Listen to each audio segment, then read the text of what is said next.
Agora tem uma última aqui da Ana Cristina, que é sobre... Ela perguntou sobre o rei Salomão. Ela perguntou por que ele era o homem mais sábio do mundo e qual exatamente era a extensão do seu conhecimento.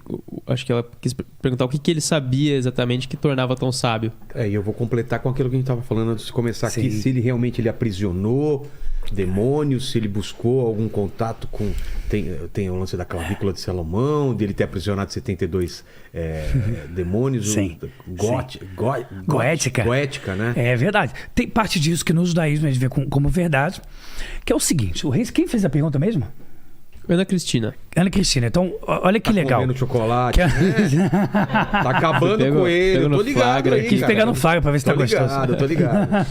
A Ana Cristina fez uma pergunta muito legal. A sabedoria do rei Salomão, ele é muito grandioso. Tem um canal lá do Primo Rico que ele ficou... Vamos tentar imaginar quanto seria hoje em dia grana. Quer dizer, tem uma coisa poderosa de quanto ele era realmente completo, no aspecto de que o que ele queria, ele conseguia. A Torá fala que ele subiu uma montanha para fazer um sacrifício para Deus como um dia comum, e ele dormiu e sonhou com Deus. Naquela época já não existia mais profecia de falar boca a boca. Era mais em sonho, transe, estado meditativo. E aí Deus falou para ele, qualquer coisa que você quiser me pedir eu te dou, porque você é o filho do rei Davi, você é da casa de Judá. O Silvio Santos, por exemplo, é da casa de Judá. Pessoas que têm grande tendência a ser poderosas, você vai ver casa de Judá. E ele falou, você pede o que você quiser. Ele pensou e falou, olha, sou inconsciente, eu quero que você me dê o discernimento completo entre o bem e o mal, para que eu possa julgar o povo com justiça. Naquela época o rei funcionava como juiz. Além de ser o rabino, de certa forma chefe, ele julgava os casos. E ele pediu, e Deus falou, por você não ter pedido dinheiro, não ter pedido várias mulheres, por não ter pedido tudo isso, eu vou te dar tudo junto. Eu vou te dar sabedoria, eu vou te dar mulheres que vão te amar e vão te servir, eu vou te dar absolutamente tudo. E o rei Salomão tinha 1000 mulheres. Ele tinha 300 mulheres casadas e 700 concubinas. 1000 mulheres. Ele tinha um poderio absurdo militar. Ele tinha um poder de grana tão absurdo que a Kabbalah diz que chegou na América do Sul. A Kabbalah diz que o hemisfério sul do mundo recebeu escravos do rei Salomão que foram procurar o ouro vermelho, que em hebraico é chamado de Parvaim, que ele construiu o templo de Israel com ouro que veio do Brasil, que veio de parte da América Latina. Como é que a gente tem certeza disso? A Kabbalah diz que, inclusive, o rei Salomão deixou o nome dele em vários locais do mundo. Por exemplo, você tem o rio no norte, Rio Solimões. Ele não foi dado inicialmente por causa disso. Mas você tem, além do Rio Solimões, um grupo de nativos Solimões. E a Torá fala que um dos motivos, Kabbalah, um dos motivos que isso acontece é porque pessoas chegaram do rei Salomão e participaram de alguma coisa no mundo. Solimões vem de Salomão? Não obrigatoriamente. Tá. Não é certeza. O norte e o nordeste, muita coisa tem em hebraico, tá? Pará é vaca. Terceira maior agropecuária do planeta, se eu não me engano, até agora 2022, é o Pará. Se você pegar Pernambuco, pé é boca, nam é buco em tupi, buco, se não me engano, é boca em guarani. Boca, boca, boca.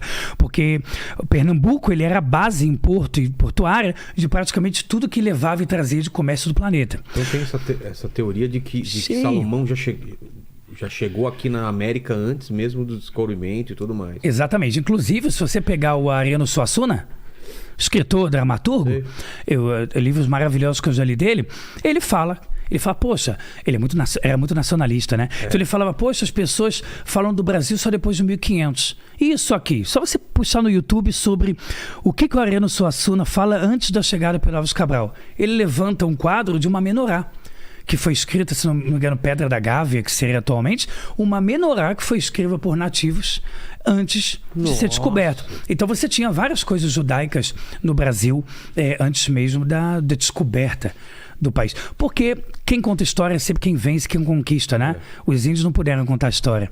Mas essa é uma ligação que você tem, por exemplo, do rei Salomão. Ele sempre prendeu Asmedeu. Asmedeu é considerado um chefe de uma entidade espiritual, em hebraico Asmedai, e essa força negativa estava atrapalhando a construção do primeiro templo. Então o rei Salomão sabia que se ele conseguisse prender ele não ia ter mais essa força negativa, o lado ruim que tentaria deter ele.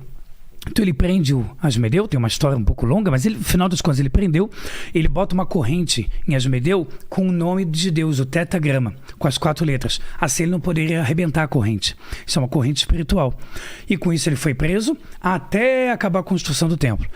Depois teve um problema, porque o rei Salomão falou: de toda a sabedoria da minha vida, só tem uma coisa que eu não sei. O que é? Sobre a sabedoria da fantasia. Ou seja, o que é fantasia, o que é realidade. Eu não tenho essa sabedoria, o rei Salomão falou. E foi para eu te ensinar a me dar o seu anel, que é o anel com os 72 nomes de Hashem, de Deus, que tem a ver com o lado negativo que vem quebrar isso. Então. Final das contas, ele pegou o anel, lançou ele ficou anos vagando e ele foi visto como um mendigo até voltar. Salomão? Anos depois, Salomão. Isso que conta a Torá oral. Tá. E depois de anos, quando ele voltou para o reino, estava lá sentado no lugar dele como se fosse ele, o Asmedai, esse Asmedeu. E aí quando ele chega, o Asmedeu fala: você gostou da tua viagem? Eu não lembro, acho que foi 3 ou 7 anos que ele passou. Ele falou: como você fez isso? Eu passei... Aí o Asmedeu fala para os ajudantes: quanto tempo ele demorou? Ele falou: 5 segundos, 10 segundos. Ele só saiu e entrou. Só que na fantasia do rei Salomão, ele passou muitos anos. E ele falou: espero que você tenha aprendido a sabedoria sobre a fantasia. E isso tem muito a ver sobre a autoimagem. Como a gente se percebe e o que de fato eu sou. Tem um livro de psicologia que explica isso muito também, O Poder da Presença, da Amy Cuddy. Ela é uma TED Talker poderosa, estudou em Harvard Business School, e ela explica psicologicamente uma coisa que o judaísmo acredita muito. Se você compreende a tua autoimagem, o teu estado de presença, o que você é na tua essência, você tem mais facilidade de ser aquilo de verdade, de consolidar aquilo e fazer todo mundo te ver da mesma forma. É muita coisa. Rei Salomão é uma sabedoria também estupenda, mas tem muito a ver com o homem mais sábio do mundo, que ele foi.